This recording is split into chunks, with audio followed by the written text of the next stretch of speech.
ಮಿಂಕು ನವಿಲು ಒಂದು ಗಿಡದ ಬಳಿ ಕುತ್ಕೊಂಡಿತ್ತು. ಆಗ ಚಿನ್ನು ಮುನ್ನು ಅವರ ಬಳಿ ಬರುತ್ತೆ. ಮಿಂಕು ಮಾವ ನಮಗೊಂದು ಕತೆ ಹೇಳ್ತೀಯಾ? ನೀವು ಕತೆ ಹೇಳಿದ್ರೆ ಕೇಳಕ್ಕೆ ನಮ್ಗೆ ತುಂಬಾ ಇಷ್ಟ.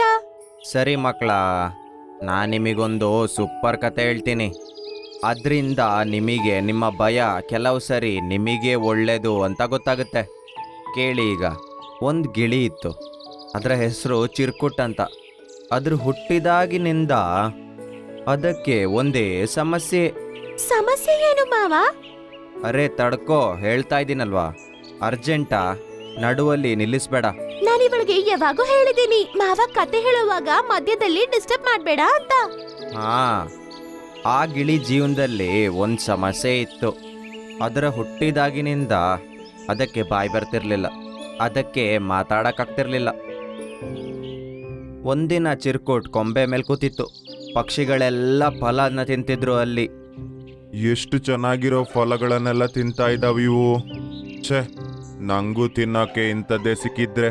ಪಕ್ಷಿ ಚಿರ್ಕುಟ್ನ ನೋಡಿ ಹೀಗನ್ನುತ್ತೆ. ಅರೆ ನೋಡಿ ನೋಡಿ, ಈ ಚಿರ್ಕುಟ್ ಹಕ್ಕಿನ ನೋಡಿ. ಇದು ಎಂತ ಗಿಳಿ ಅಂದ್ರೆ ಇದಕ್ ಮಾತಾಡಕ್ಕೆ ಬರಲ್ಲ. ನಾನು ಮಾತಾಡದೆ ಇರೋವಂತಹ ಗಿಳಿನ ನೋಡ್ಲೇ ಇಲ್ಲ. ಇಂಥ ಗಿಳಿನೂ ಇರುತ್ತಾ? ಏನ್ ಚಿರ್ಕುಟ್, ಏನ್ ನೋಡ್ತಿದ್ಯಾ?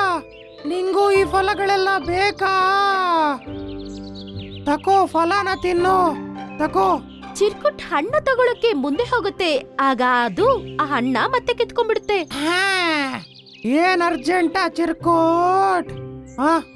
ಒಂದ್ ಪದ್ಯ ಹಾಡು ನೋಡೋಣ. ಕೇಳಿದ್ದೀನಿ ನೀನು ಚೆನ್ನಾಗ್ ಆಡ್ತೀಯಂತೆ. ಹಂಗಂತ ಪಕ್ಷಿಗಳೆಲ್ಲ ನಗಕ್ ಶುರು ಮಾಡ್ಬಿಡುತ್ತೆ. ಚಿರ್ಕುಟ್ ಪಾಪ ಬೇಜಾರಾಗ್ಬಿಡುತ್ತೆ. ಮತ್ತೆ ಪಾಪ ಅಲ್ಲಿಂದ ಹಾರಿ ಬೇರೆ ಗಿಡಕ್ ಹೋಗ್ಬಿಡುತ್ತೆ.